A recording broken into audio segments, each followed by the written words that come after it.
شیخ اور صوفی بنتے ہیں، یہ جعلی مطلب متصوف بولتے ہیں غالب اس کو، متصوفہ ہے نا، متصوف جو صوفی نہیں ہوتے ایکچولی، جھوٹے صوفی، جاہل صوفی ہوتے ہیں، جگہ جگہ بیٹھے ہوتے ہیں، کئی مزاروں پہ بھی ملیں گے یہ، سمجھے، لگے دم تے مٹے غم، دنیا کماوے کھاوے ہم، سمجھے، ڈی ڈی کر رہے ہوتے ہیں۔ ان سب کا مطلب یہ کہ یہ سب کمائے اور کچھ، تو سب چھوڑو، مسلمان بن جاؤ، یعنی مسلمان بن جاؤ، اس کا مطلب ہے کہ جو اس طرح کر رہے ہیں اس کی ہم کہیں گے کافر ہیں، مطلب یہ سچے مسلمان بن جاؤ، پکے مسلمان بن جاؤ، تو پھر منزل کی طرف چلو، ورنہ تمہیں منزل ملنی نہیں ہے، کشتی میں بیٹھے ہی نہیں ہو تو کنارے لگو گے کیسے؟ ان کی ایک بات اور بھی ہوتی ہے کہ یہ جو باتیں ہیں یہ مولویوں کی سمجھ میں آنے والی باتیں یہ ہیں ہی نہیں، یہ ان کے درجے سے یہ اوپر کی باتیں ہیں، یہ آگے کی باتیں ہیں، یہ ان بیچاروں کو سمجھ بھی نہیں آتا۔ اس طرح کی بھی بات کرتے ہیں، یعنی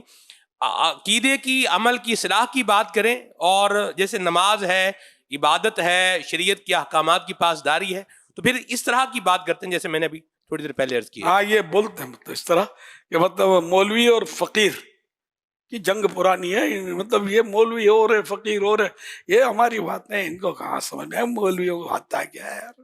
یہ مطلب ہم یہ سب پہنچے ہوئے ہوتے ہیں کہاں تک؟ شیطان کے قدموں تک، اللہ تک نہیں پہنچے ہوتے۔ آپ بولتے ہیں یہ تو بہرحال یہ کہ ہمارے علماء کا تو اعلی حضرت وغیرہ کا فتویٰ یہی ہے کہ جو شریعت و طریقت کو جدا جدا کہ گمراہ ہے، وہ گمراہ ہے، تو بغیر شریعت کے طریقت مل ہی نہیں سکتی۔ تو اس لیے وہ اب یہ کہ غوث پاک کون تھے؟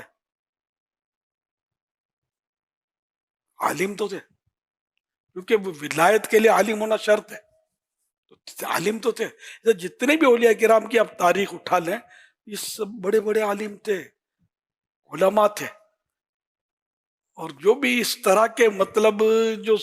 بولتے رہے طرح کی باتیں، تو ان کو حقیقت میں ان کو کچھ آتا جاتا نہیں ہوتا ہے۔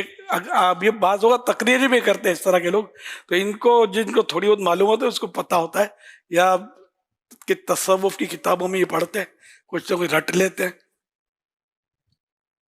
یار کیا معرفت کی باتیں کر رہا ہے، اپنی تھوڑی باتیں کر رہا ہے، تصوف کی باتیں کر رہا ہے، پھر اپنی طرح ملا جلا کریے، بیچاروں کو بیوقوف بنا رہے ہوتے ہیں، اور بس ان کی گاڑی چل رہی ہوتی ہے۔ اللہ ایسوں کے شر سے بچائے، ایسوں کو دیکھ کر ان کی گلی سے بھی مت گزرو، ورنہ کہیں سانو ایمان کو کچھ ہو جائے۔ آپ صرف علماء کرام سے، وہ بھی علماء اہل سنت سے، جو صحابہ اہل بیت کو بھی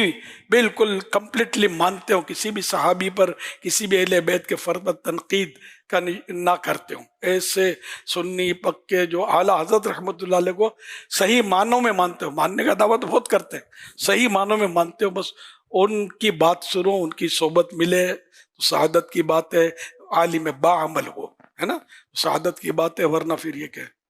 رزق، چاروں طرف رزق ہے۔ لباس خضر میں یہاں سینکڑوں رہزن بھی پھرتے ہیں، اگر جینے کی خواہش ہے تو کچھ پہچان پیدا کر۔ اب پہچان پیدا ہو تو اس کے لیے بھی علم چاہیے یار۔ میں آپ کو بتاؤں پتہ، اب دعوت اسلامی میں بالکل جم جاؤ، کہ دعوت اسلامی اعلیٰ حضرت کے قدموں میں جمی ہوئی ہے، یہ سب جانتے ہیں، تو انشاءاللہ پھر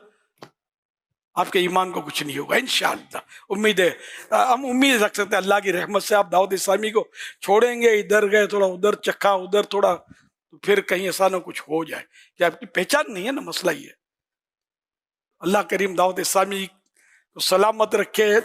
اور آپ سب دعوت اسلامی کا کام کرتے رہے تو انشاءاللہ گمراہیوں کے بادل چھٹتے رہیں گے، بے عملیوں کا قلع قما ہوتا رہے گا، اور سنیت کا اور صحیح مطلب اسلام کی جو تصویر ہے وہ ابھرتی رہے گی۔